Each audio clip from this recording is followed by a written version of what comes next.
Ini pertanyaan yang mungkin agak bikin speechless, karena kok bisa ada pertanyaan kayak gini? Ini kayak mungkin lebih ke pertanyaan di luar nurul. Halo teman-teman, sebelumnya selamat datang untuk kalian yang baru aja ngeklik video ini. Terima kasih dan jangan lupa like, comment, dan subscribe-nya, oke? Oke, halo, perkenalkan, aku Hafizah Nabila Putri, salah satu awardee beasiswa unggulan tahun 2023. Nah, jadi kemarin ada banyak banget yang tanya ke aku soal pertanyaan-pertanyaan wawancara, terus tips and tricks. Kan lihat sendiri aja deh, tuh banyak banget kan. So, tanpa lama-lama lagi, langsung aja kita ke pertanyaannya. Tadang! Oke, disclaimer dulu, jadi ini adalah video pertamaku untuk ngomong di depan kamera. Jadi aku mohon maaf kalau misalkan ada banyak kesalahan maupun kata-kata yang belibet ya guys. Mian ya. Oke, kita langsung ke pertanyaannya. Pertanyaan pertama, kira-kira wawancaranya pakai bahasa Indonesia kan ya? Ya, betul. Jadi untuk wawancara mahasiswa di dalam negeri itu pakai bahasa Indonesia. Cuma untuk yang luar negeri aku kurang tahu apakah pakai bahasa Inggris atau bahasa Indonesia. Next question. Jadi ini tentang jadwal wawancara. Nah, untuk pas tahun kemarin, aku pengumuman lolos tahap pertama itu di tanggal 31 Agustus. Terus untuk jadwalnya sendiri di tanggal 4 September dan untuk wawancaranya di tanggal 6 September. Jadi jarak antara pengumuman jadwal wawancara sama interviewnya itu sendiri adalah 2 hari. Jadi buat teman-teman, make sure kalian udah persiapan sejak pengumuman lolos tahap 1 biar kalian lebih siap. Karena kalau misalkan kalian nunggu jadwal itu bakal lebih lama lagi dan takutnya kalian persiapannya mepet. Gitu ya. Oke guys, ini yang ketiga, the common question that I've ever seen. Jadi banyak yang tanya tentang soal yang diajukan, pertanyaan yang diajukan dalam wawancara beasiswa unggulan. Jadi aku mau disclaimer dulu, setiap interview punya pertanyaan mereka sendiri dan biasanya pertanyaan itu tuh berdasarkan apa yang kita ucapkan. Jadi bakal di follow up terus sampai akhir gitu, sampai mereka merasa puas. Dan topik yang mereka ajukan juga sesuai sama isi esai kita. Jadi aku gak bisa kasih 100% apakah ini mirip atau enggak sama pertanyaannya, tapi aku cuma bisa share based on my experience aja. Oke, jadi mari kita spill isi pertanyaan kira-kira pas aku wawancara pas itu. Untuk pertanyaan pertama ini udah pasti adalah disuruh memperkenalkan diri. Nah, perkenalan diri ini sebenarnya cukup challenging karena kadang tuh kita bingung ya, cakupan perkenalan diri itu apa aja sih? Nah, untuk aku kemarin kebetulan dapat interviewer yang cuma disuruh memperkenalkan diri dalam 3 hal. Yang pertama ada asal universitas, asal daerah, dan juga semester saat ini. Kalau misalkan kalian dapat interviewer yang cuma disuruh untuk memperkenalkan diri aja, berarti kalian perlu untuk membuat notes sebelumnya, kayak contohnya terdiri dari nama, umur, terus ada minat, ada background, ada cita-cita, prestasi, atau alasan untuk apply beasiswa ini. Jadi ini disesuaikan aja sama kalian. Kalian juga nggak mungkin akan menjelaskan semua ini karena biasanya perkenalan diri itu singkat banget. Dan selanjutnya adalah pertanyaan seputar kuliah. Nah, jadi for information, kemarin itu kebanyakan interviewer nanyain tentang karakter dan masalah studi daripada esai aku. Itu aku ditanya gimana nih kuliah saat ini, matkul apa yang disukai, apa hal-hal yang berat di semester kemarin, dan gimana metode belajar yang dipakai selama ini. Oke, ngomong-ngomong tentang metode belajar nih guys, aku jadi keinget waktu kemarin pas interview, aku sempat mention tentang metode belajar SKS. Dan ini aku kasih tahu ke kalian, jangan pernah mention ini di interview karena ini kesannya negatif. Jadi mending kalian sesuaikan jawaban kalian dengan kepribadian, akan disesuaikan dengan kepribadian kita yang suka tempat sepi, misalkan suka di kafe-kafe kayak gitu. Jadi kayak kemarin aku asbun aja gitu, kepikirannya SKS gitu, aku langsung ngomong SKS sih. Kayak bodoh banget sih, emang kadang spontanitas tuh emang sengaruh itu. Nah, jadi misalkan kalian pengen belajar terkait spontanitas nih ya, dalam hal situasi seperti ini, bisa kok kalian latih terus. Caranya adalah dengan kalian record diri kalian seperti ini, terus kalian lihat lagi apa yang kurang, asbun mana yang perlu diperbaiki, kayak gitu ya guys. Pertanyaan selanjutnya adalah terkait organisasi dan time management.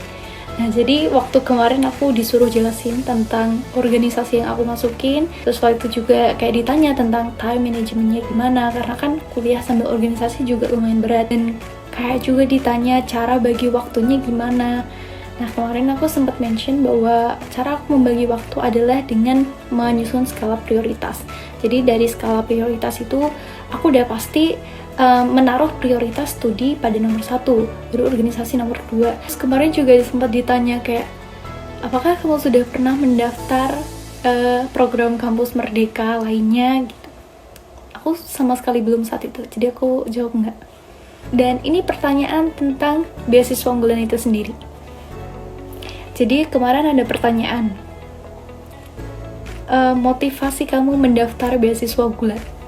Duar, ini udah pasti. Untuk jawaban motivasi kemarin, aku highlight 3 hal ini selain daripada alasan finansial, yaitu alasan untuk menjalin relasi lebih luas dengan award-award yang keren, terus juga karena punya kesamaan visi dan misi untuk beasiswa unggulan ini sendiri. Terus yang ketiga adalah untuk menempuh pendidikan yang lebih tinggi lagi. Okay, the next question is about buat apa uangnya kalau kalian dapatin beasiswa ini? Duar. Oke, mungkin kalian akan bingung jawab ini gimana ya, kan dapat uang ini ya untuk biaya hidup, untuk kuliah. Terus cara jawabnya biar lebih kelihatan bagus tuh gimana sih? Nah, aku sebenarnya bingung guys. Aku kasih beberapa tips untuk menjawab ini. Sebenarnya ini kalian cukup jujur aja sih. Tujuan kalian dapetin uang ini tuh untuk apa? Ya udah pasti kalau misalkan nanti kalian dapetin uang ini ya untuk paling penting adalah pendidikan, untuk mendukung mimpi-mimpi kalian, untuk menghidupi kalian gitu. Oke, selanjutnya aku ditanyain tentang kontribusi. Apa kontribusimu? Nah, kontribusi sendiri ini biasanya ada di dalam esai. Kemarin kebetulan tema esainya adalah kontribusiku untuk Indonesia, kalau nggak salah, aku agak lupa, mohon maaf. Intinya tentang kontribusi. Nah, jadi aku explain aja secara singkat kontribusi yang ingin aku berikan kepada masyarakat Indonesia, khususnya di daerahku. Nah, ini mungkin agak beda sama pertanyaan tahun ini, bukan lagi ditanya soal kontribusi, tapi mungkin lebih ke karya. Nah, selanjutnya ini pertanyaan yang gak kalah bikin bingung adalah tentang plan studi. Aku juga dapat pertanyaan ini, apa plan studi kamu untuk kuliah?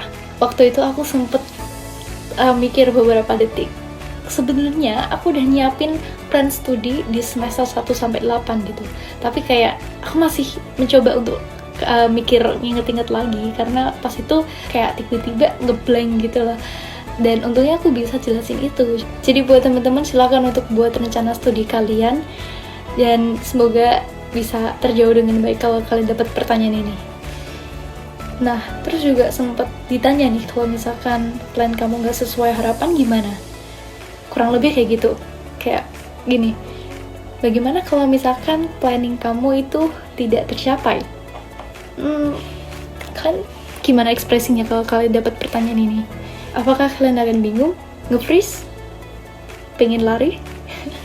Oke, jadi ketika dapat pertanyaan ini, kalian coba untuk lebih realistis aja, kayak ya mungkin di masa depan akan ada kemungkinan yang nggak kita inginkan. Dengan adanya planning ini tujuannya untuk lebih mengarahkan kita ke depannya.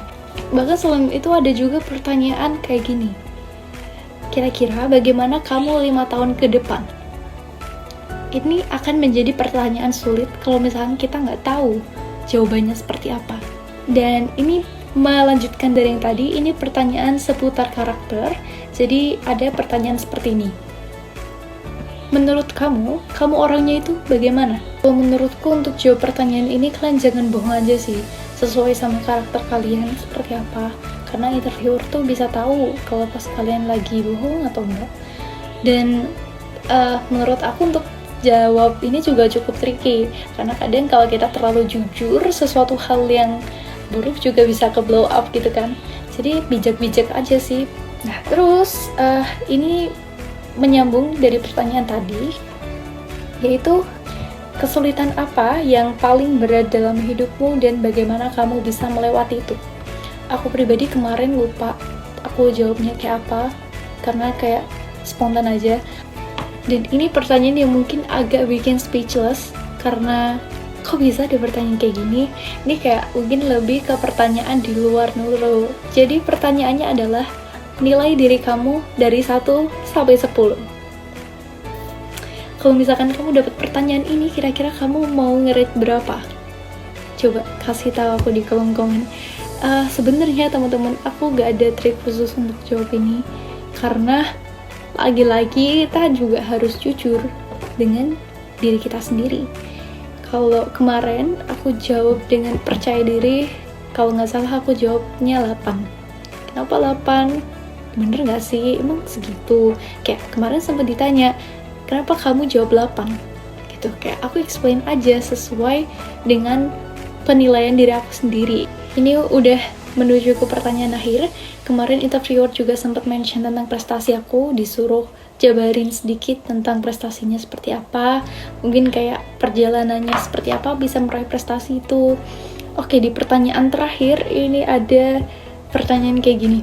Yakinkan saya kalau kamu memang layak mendapatkan beasiswa ini.